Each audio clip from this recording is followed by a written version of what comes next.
infected with the virus. When an infected person talks, coughs, or sneezes, droplets carrying the influenza virus may land in your mouth or nose and then move into your lungs. Once inside your body, the influenza virus comes into contact with cells in your nose, throat, or lungs.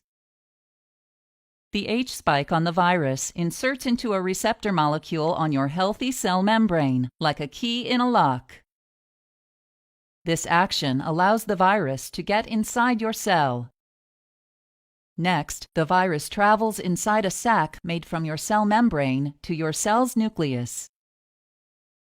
Then the viral envelope and cell membrane sac combine, allowing the viral genetic material to leave the sac and enter the nucleus. The viral genetic material hijacks the energy and materials in your cell's nucleus to make thousands of copies of itself. Some of the genetic material moves out of the nucleus, then attaches to ribosomes, which are the protein-building parts of your cell. Ribosomes use information from the genetic material to make other viral proteins, such as the H and N spikes. A packaging structure in your cell, called the Golgi apparatus, carries the H and N spikes in vesicles, which merge with your cell's membrane. All the parts needed to create a new virus gather just beneath your cell's membrane. Then a new virus begins to bud off from the cell's membrane. During this process, the newly created virus gets stuck on your cell's membrane when a viral H spike locks on to membrane receptors. However, the virus has a way to get around this problem. The viral N spike frees the virus by cutting it away from the receptor. New influenza viruses are now free to infect more of your cells and cause you to develop the flu. If you have the flu, your doctor may prescribe oseltamivir, which you would take orally, or zanamivir, which you would take using an inhaler, to help speed your recovery or reduce your risk for complications. These antiviral drugs stop the influenza virus by blocking the viral N spike from freeing the virus. This causes the new viruses to stick to the surface of your cell, so they cannot escape and infect more of your cells.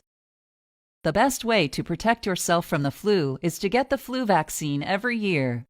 You may receive the vaccine as a shot, which contains dead versions of several types of the virus. Or you may receive it as a nasal spray, which contains several types of live but very weak forms of the virus. The vaccine exposes your body to several types of the influenza virus that are too weak to cause infection, but just strong enough to stimulate an immune response. Within 2 weeks, cells in your immune system make markers called antibodies, which are specific for only the types of flu you were exposed to.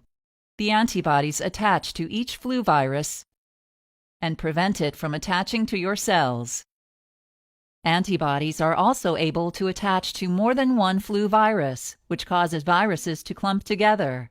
Your immune system responds to signals from the antibodies by engulfing and destroying the clumps of viruses.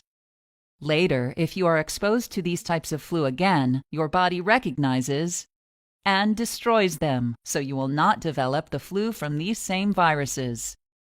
For continued protection against new flu viruses, you will need to get a flu vaccine every year.